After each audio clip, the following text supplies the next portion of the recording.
Hey, Nebraska fans, welcome back to the Husker Big Red YouTube channel. It's Monday morning and we're fresh off a huge weekend of commitments. I'm Chris Peterson here of HuskerBigRed.com. This is Danny Gillette, my co host, as always, from the GreatCornholio.org. And Danny, it has been another busy weekend. We had a total of 5 commitments, including a big one on Sunday night from transfer quarterback Jeff Sims, ranked number 8 in the 24/7 Sports transfer portal rankings for quarterbacks. So, some big moves there. And just what's your reaction to this big weekend of recruiting for Nebraska so far? I guess it's not so much a reaction to this big weekend as it is to the fact that Matt Rule and the coaching staff have managed to hold a lot of the 2023 class together while adding, new talent and new additions. So I think that's my overall big takeaway. And I understand, we lost Malachi Coleman and O'Marion Miller and Arnold Barnes, but like I said, I believe on Friday, those guys were Mickey Joseph guys. So once Mickey was no longer in the picture, I kind of thought that they would go too. Um, and then Hayden Moore also on Sunday night. But overall, I think this coaching staff has done an incredible job of putting together a 2023 class for early signing day, and it makes me excited for what they can do in 2024 with a full year under their belt. Yeah, I mean everything started on Friday with the kicker Tristan Albano, a 3-star. I know kickers aren't flashy and everything else, but this is a really solid prospect, and Nebraska hasn't had a quality place kicker in a long time. And if they don't miss some key kicks last year, they probably end up going 6-6. I mean that's just the truth of the matter. So having a big time kicker would be huge. We've seen this guy make big kicks at Lincoln Memorial Stadium, so that kind of got things started on Friday, and then it was another busy day on Saturday. We expected Jalen Lloyd, but he committed and is another guy with 10-4 speed in the 100-meter dash. So you have him and Bryce Turner, in this 2023 class, two speed demons who could really make an impact. And I guess those would be you traded out Marion Miller, and it looks like Malachi Coleman now, and you get those two guys. So I mean, maybe not quite the star power, but still a lot of speed and something worth developing there. And then they got picked up the transfer portal activity. Corey Collier, the kid from Florida, 6'2", 170 pounds, can be cornerback. Is listed as a safety too. So I'm kind of interested to see where he actually winds up. And then Raheer Stewart was been one of my kind of top guys. They got him in on his visit. I predicted, I think this week, that he was going to commit this weekend, and he did. So that was a big get. He's got over 30 offers, and of course Jeff Sims is a big pickup as well, and we'll get to him in a minute. But in terms of the 2023 class, it does hurt to lose Hayden Moore, and we'll see about Malachi Coleman. I mean, I didn't when he decommitted. It's always a long shot to get him back in the fold, and Nebraska did get some projections. I think they do have a chance, but He Deion did say he'll Sanders. be back on a tweet late Sunday night. So I don't know what that means, but you never know. Yeah, I'm not sure what that means either, and I think it depends too if he's signing on Wednesday or if he's signing in February, because if he's signing in February, there's still a long way to go, in this recruitment. So, if he doesn't put pen to paper this week, then I would just chill a little bit. I mean, I know that I do, Steve Wiltfong, he changes his crystal ball picks a lot, but what he does do is when he feels a new team kind of taking over, that's when he puts in those picks a lot. And so he does change, but that at least shows me that Colorado moved ahead of Nebraska this weekend, and if they're going to keep him, they have some work to do. But one person doesn't make the recruiting class, and like I said, if I was Malachi Coleman, I would go to Nebraska. I mean, there's a lot of other Deion Sanders and stuff. He can make a lot of things happen for you, but Malachi Coleman's not going to ever be the star at Colorado that he would be at Nebraska, and that's just a fact of them. And it has nothing to do with the play. It's just at Colorado, he's just going to be another guy. At Nebraska, he would never be that. But obviously, I wish him the best, whatever his decision is. But those guys that are going to Colorado, I mean, you have to be aware of the fact that I really don't think Deion Sanders is going to be in this for the long haul. So two, I three don't either. years, you're going to be probably in the transfer portal because he's going to be gone. Like I almost guarantee it. And I just completely lost my train of thought. I hate when that happens. Yeah, it's totally gone. A case of the Mondays. But what I will say, and I guess we'll kind of transition to this too. You know who else has a long way to go in their recruitment? Dylan Raiola.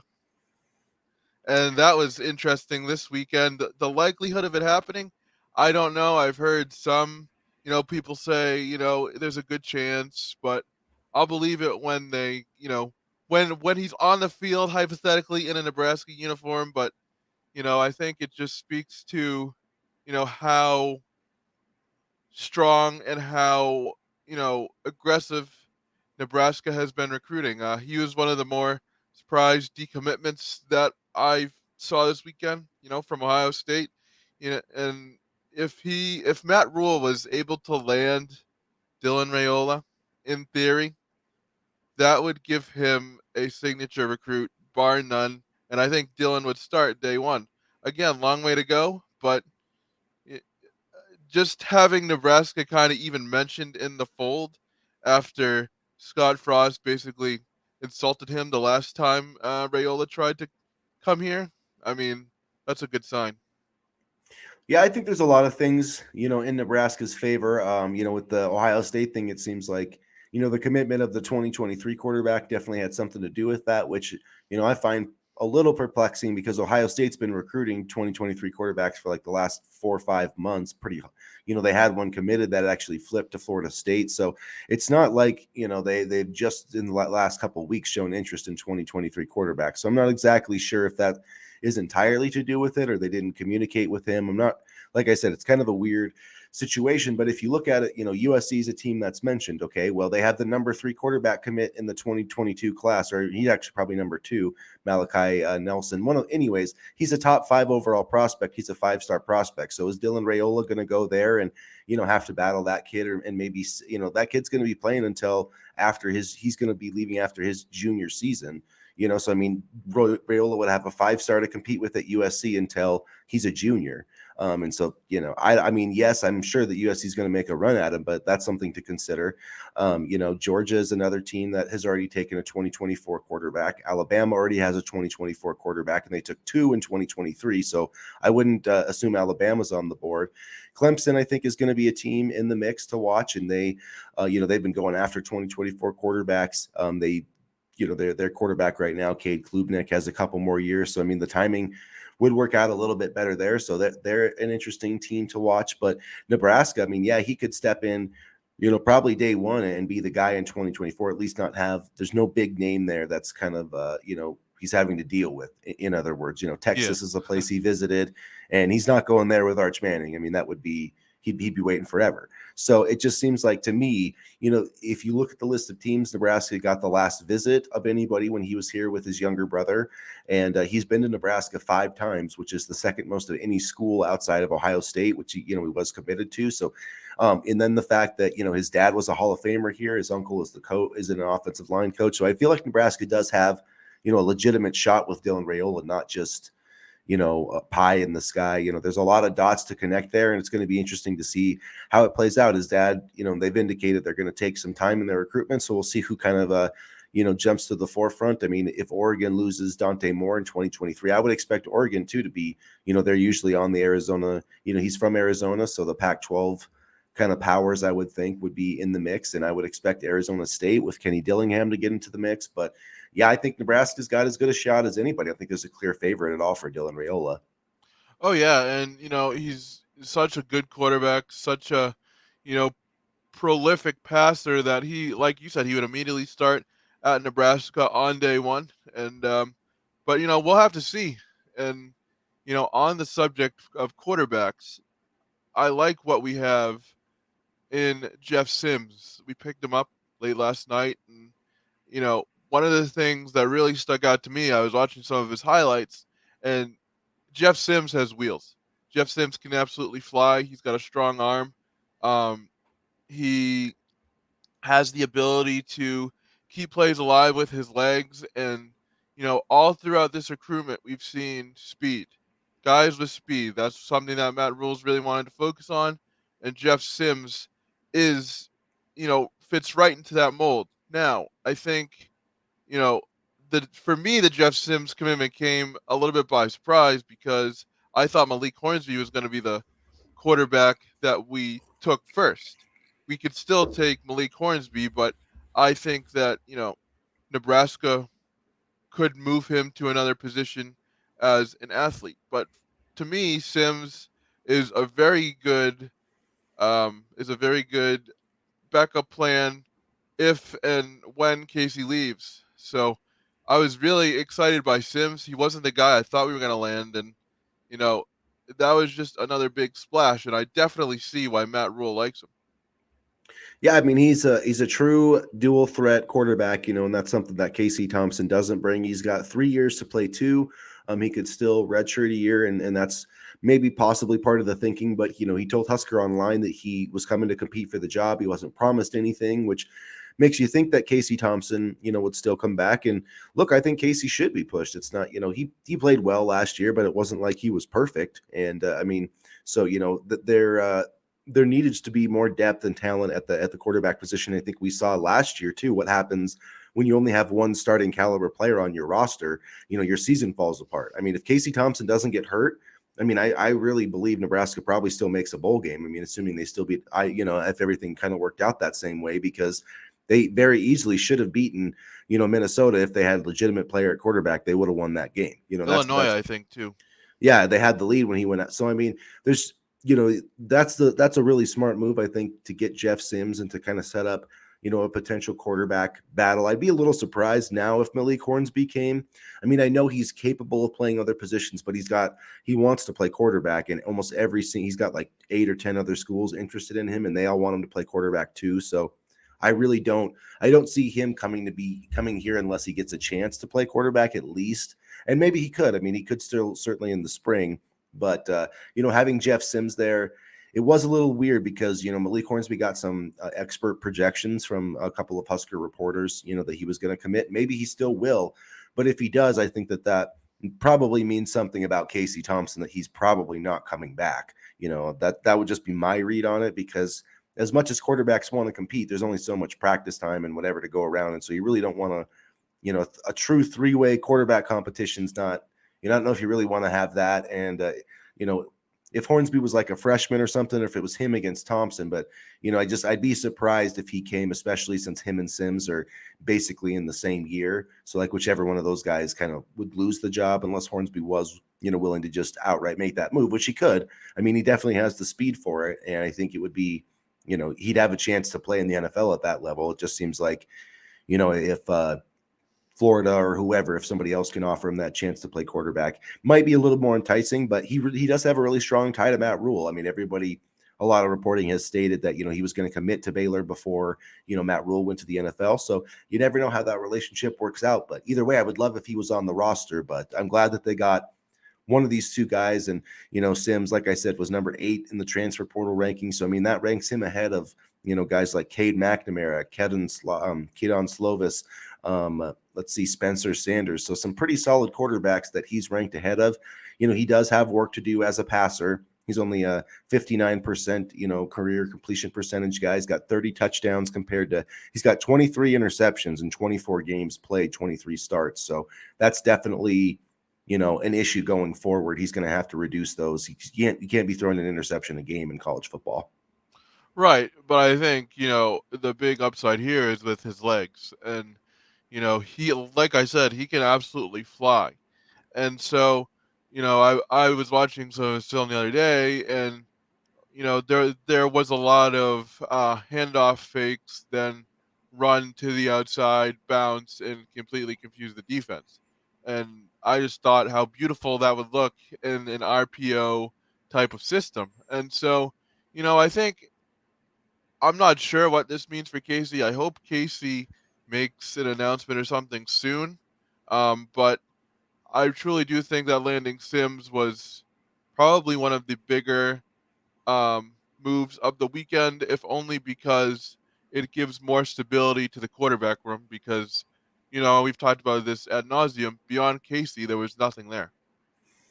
Yeah, Nebraska needed another quarterback for the spring, since Casey's going to be out, and it sounds like Smothers might be out too, and that could be why both of those guys are still kind of hanging around.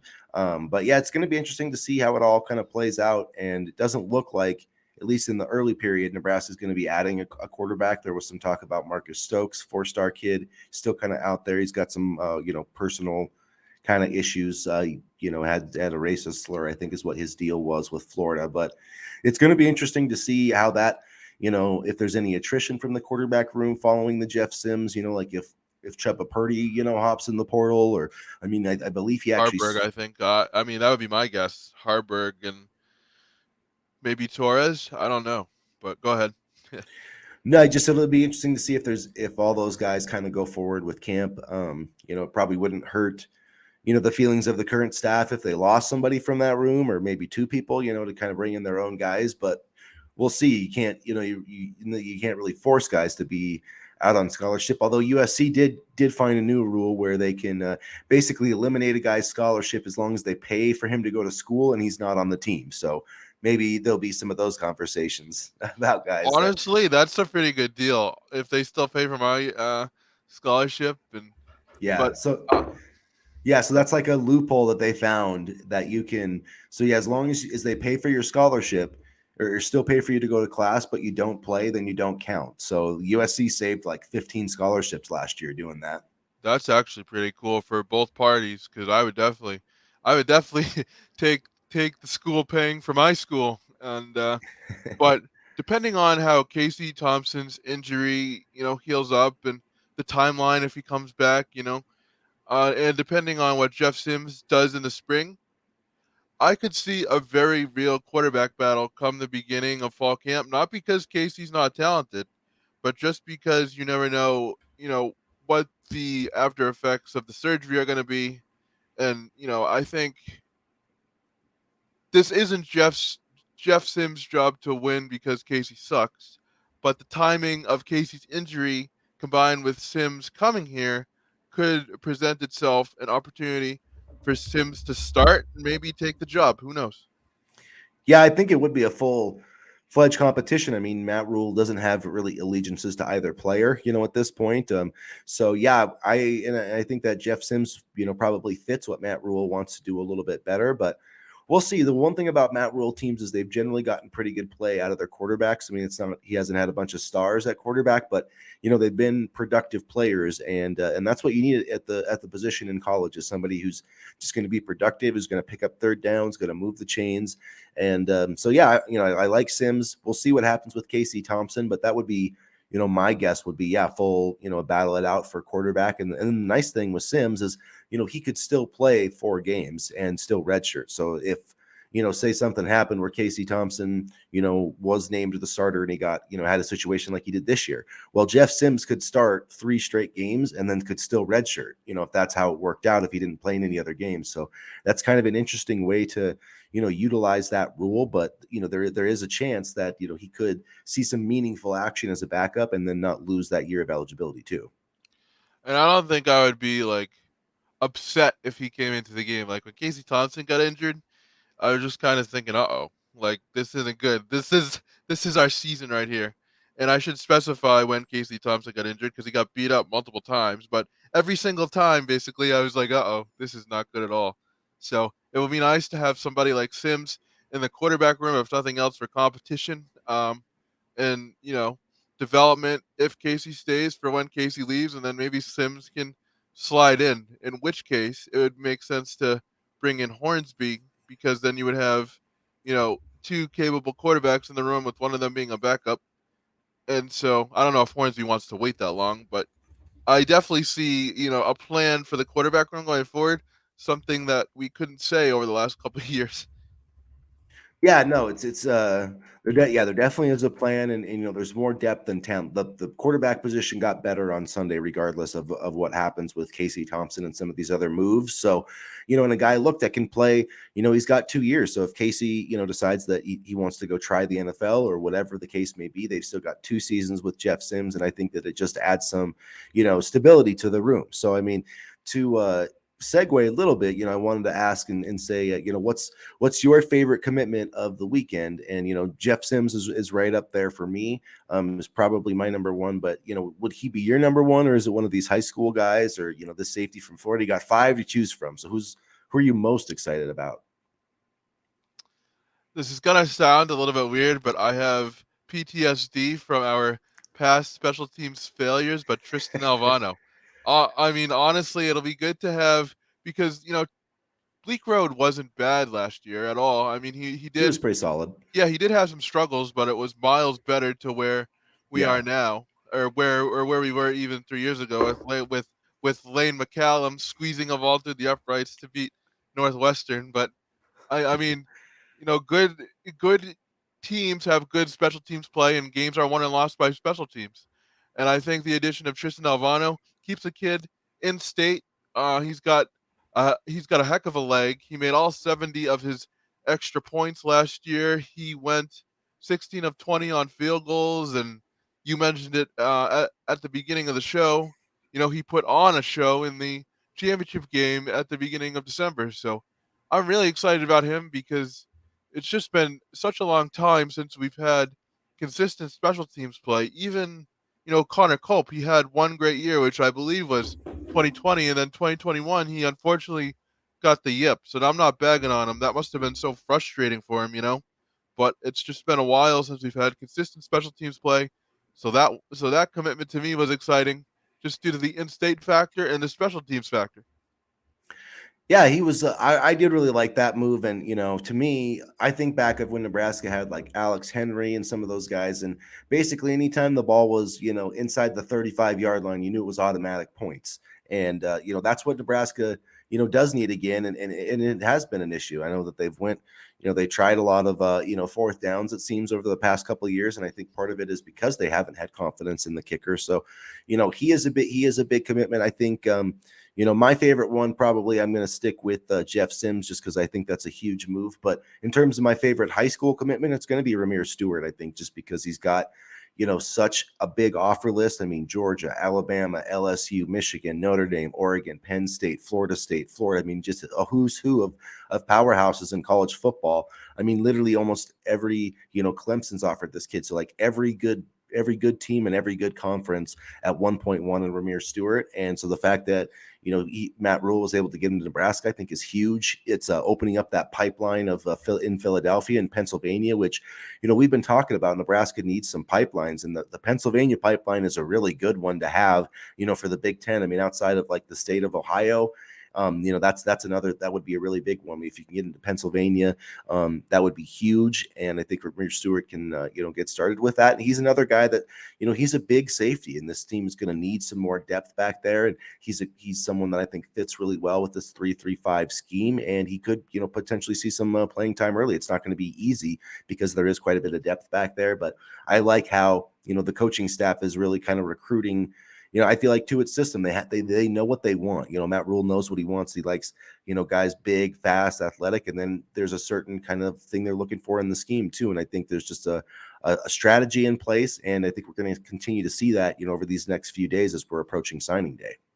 Absolutely. And then you talk about a guy like Jalen Lloyd. I mean, that's another in-state guy, really, really, really fast. And I was very happy that Nebraska was able to land him as well because, he's not, the number one receiver in the country, but again, he's in-state and he brings that speed to the table. And, I remember reading an interview back in February, and it was while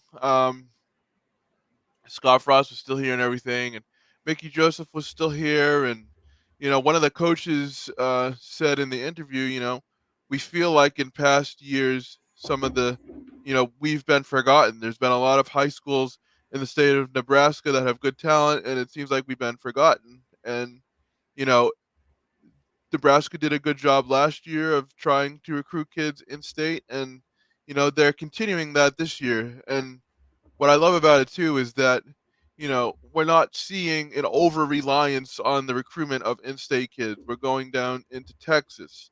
We have Quentin Ives from New Jersey. We have Florida kids, and actually, I wanted to touch on this. The addition of Philip Simpson as the assistant recruiter, defensive line coach.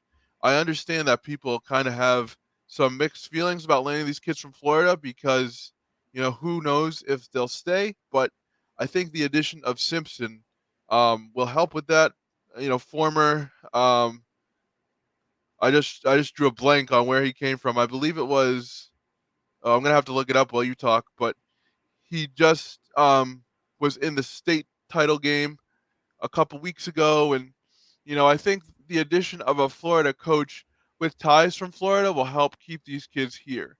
Like I feel like you know in the Frost era, landing these Florida kids was like, not a blind offer, but it didn't really have a ton of direction. But I definitely see the addition of somebody like Philip Simpson, helping retain the Florida kids, helping with Florida recruiting, and being able to kind of bring that flair to the program. Because, with this staff, I don't feel like a little nervous that, there's not as many in-state kids or whatever. I feel very good that a lot of these players will play here and be retained because of that plan. All right, I'm done. You go ahead now. No, it's just while you've been talking, I've been looking at some of the different, predictions of, so what's there's a lot of stuff happening, and it's signing day coming up this week, and our friends down the road at Iowa, it looks like, are about to lose their big time Caden Proctor, I 5-star saw that. Yeah. tackle. He's just got multiple predictions to flip to Alabama. So sorry, Iowa fans. Homestead. That was the high school Philip Simpson was the coach at. Really And good then too. some Nebraska news. Ethan Nation has picked up a projection for Nebraska. He's a three. Some have him ranked as a 4-star corner. He's a 4-star in the 24/7 composite. But he's another kid that's got like 50 offers. He's only 5'10" and 162 pounds, but he's an interesting name. Andrew Metzger, this kind of makes me sad, but the tight end who visited last week from Colorado, he's now trending to Kansas State after he got a couple of Nebraska picks. So doesn't look like he's going to be coming here. I thought he would be a really nice kind of run game tight end, but You it is can't what it land them is. all. Yeah. No, you can't land them all. That's the thing, too, is people, are talking about like the fullback. Like the fullback's gone, folks. It's been replaced with the tight end. Like the fullback basically is not even a position in football anymore. I mean, the tight end H-back has basically replaced that, and that's how you get those guys. Is you get those tight ends who are like 6'4", 6'5", 6'6", can catch, can be run blockers. So while I know people want the fullback, just bring me a bunch of big ass tight ends and that'll do just The fine. 90s are gone, folks, in more ways than one. and, But and yeah, you just don't see it. I mean, and not just in Nebraska, but very few. There's still a few NFL teams that do it, but the not Packers, a your not a whole Packers lot. do. They do, but see, and they've mostly gone to a tight They end. used to with John Kuhn, right? If I had the name right. Yeah, but it's weird how like last night, a little before Sims committed to Nebraska, Cincinnati actually took over as the leader. So I mean, that shows you kind of what can happen, and maybe that's why Nebraska had to set up and kind of take his commitment. I don't know. It's hard to say how those things kind of go on in the background, but Well, I've heard people talk about, recruiting, and a lot of people that I've talked to always say the same thing. It's all about who gets the last visit and who gets the last word, because that's when you can make a huge impact. And I think maybe that's what happened with Sims. I mean, who knows? But yeah, no, I saw something on Twitter yesterday where we offered an eighth grade quarterback.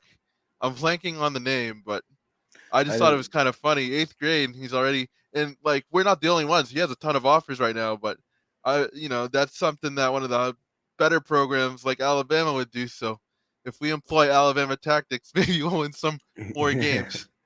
Yeah, definitely. It is. It's interesting to see kind of how all that comes together. And another name we haven't talked about, Benny Yogi. He's going to sign on signing day, so that's another one. Jason, this lineman from South Dakota. I have no idea how to pronounce his last name, but Oh, I know what you're talking six. about. Yeah, 6'4", 320 pounds. He's now got a prediction with a 95% confidence from Callahan. Brian Munson, another guy on three, has him at 80%. So it's interesting to see some of these guys kind of move around. Vincent Carroll Jackson is a Syracuse commit. I don't think he's decommitted yet, but he's trending with picks to Nebraska. 6'5", 280 pounds, another 3-star. Yeah, it's interesting to see. Here's what really is interesting to me, though, is that yesterday Malik Hornsby got predictions of 75 and 80% confidence from 2 Nebraska reporters, and then that was a few hours later we had the commitment of Sims. So we'll see how that kind of works out. But the other guy that's been trending with Nebraska is Eric Fields, that linebacker, 6'2", Oklahoma. 195 pounds, out of Oklahoma. Had 180 total tackles in 10 games last year, 120 solo tackles. So, I mean, this kid can fly. He plays at a 5A pro. It's hard to, how could a kid get 180 tackles at a 5A program and not have hardly any interest? It's crazy. But guys in Texas, sometimes there are so many players that guys do fall through the cracks. Hopefully Bryce Turner's one of those guys. I think he can be definitely, with his speed, but like Deuce Vaughn was a very similar type player. Didn't get a sniff hardly from Texas and went to Kansas State and is an absolute superstar. So I mean, just because they're missed in the high school process, there's a lot of guys that are 3 stars and not even ranked at all that end up going to the NFL. So I'm not saying that that's going to be these guys with Nebraska, but when you take chances on guys that have 10-4 speed or like 10-2 speed, which is like Bryce Turner, I mean, I'm pretty sure you're around like a 10-2-5 in the 100. I mean, wrap your head around that, people. That's insane. That Yeah. literally is insane. Like, I mean, if you can just teach that guy to catch the ball, you'll be fine. Run some routes but you can teach people how to catch and run routes and do those things. What you can't do is teach somebody how to run a 10-2 in the 100-meter dash. You So, watch a guy like Bryce Turner or even Jeff Sims, and you're just like, wow, like yeah. this guy can absolute move. Like I can barely get out of bed in the morning, and meanwhile they're like running, 100-meter dashes with electric speed. It's truly crazy, and I wish I had some of that athletic ability because I might be rich if I ran that fast. But I'm also short, so I would need a lot more than speed on my side. And then with the transfers too, I mean, Chief Borders is he's a big time athlete too, and Corey Collier. I know those guys didn't play a ton at Florida, but they were both highly ranked 4-star recruits, and that doesn't mean that they can't find a role here. Elijah Judy, is another guy. I mean, I really like what the direction that this team's going in, not just with this recruiting class, but you look at next year, if there's going to be some solid pieces, I think. Now they still have some needs to fill. I would still like to see them, especially if they don't get Malachi Coleman. I think you have to find a receiver in the transfer portal. I really believe that because, he's talented enough, I think, to come in and play next year and take over some of that. Some of that role that Trey Palmer had. I'm not saying he's going to be Trey Palmer next season, but he would have that ability to be that deep threat and make some plays. And so I like Marcus Washington, Alante Brown, Jeranian Bonner. I really feel like has a chance. He flashed last year before he got hurt to Coldus Crawford, but I feel like it's a lot to ask of like DeColdis Crawford and Bonner to come in and be like a starting caliber receiver next year. They could be, but I don't want to put all my eggs in that basket. So I would like to see him add somebody to go along with Marcus Washington, Alante Brown, and I'm thinking Brody Belt will probably be back too.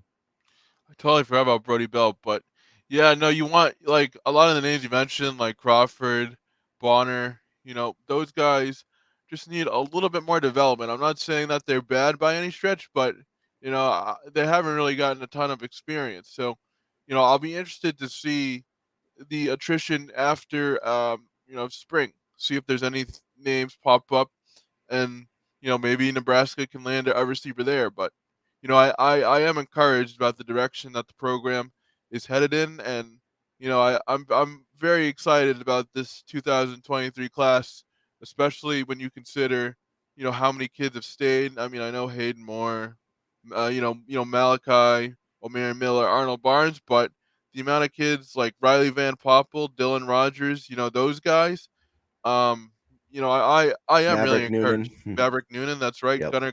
Gunnar Gatula. Yep. And so I am really encouraged because honestly, I was worried about losing Van Poppel. So Yeah, if definitely. if he can sign his name on the dotted line on Wednesday, I'll be even more excited. Yeah, Wednesday's going to be a big day, I think, for Nebraska. I do think this team's going to be active in the late signing period too. But there's decisions coming up here. With Yogi and Mason Goldman is another one. I would watch 3-star kids. So I think it's going to be a busy day for Nebraska, and it's going to be a busy couple of months before we get to spring football, kind of revamping this roster. But so far, I'm color me impressed, and I think whatever else anybody wants to say, I believe that Nebraska got the best head coach of this cycle, and I'm confident in that. And I think long term, 5 years from now, it's going to play out that way. So, those are kind of my final thoughts for today's show, I suppose. What are yours, Danny?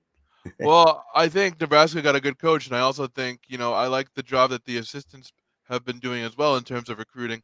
Yep. For example, Ed Foley helped seal the deal with Tristan Alvano. So, I'm really confident about the direction that the staff is headed. Obviously, we have to see, the product on the field, but at the very least, I think I can confidently say that I can't, fault the staff for not trying and not working and resting on their laurels. They've been working hard, and the results and commitments of the past couple of weeks just kind of exemplifies that. Ed, I was just gonna say, when you said about the Ed Foley, I'm like, Ed Foley locked down the commitment of Tristan Alvano the day he got through Runza. You know, Yep. Yep. Ed Foley is a machine. he's a machine. He's a man of the people for sure. So, I love it. I love it. but yeah, I love this staff. It's a dynamic group, and they're going to get Nebraska football back on track. So, with that in mind, make sure you guys are subscribing to the Husker Big Red YouTube channel. We'll keep you up to date on all the recruiting news. You'll have all of our analysis, our unfiltered opinions, and everything that we try to offer.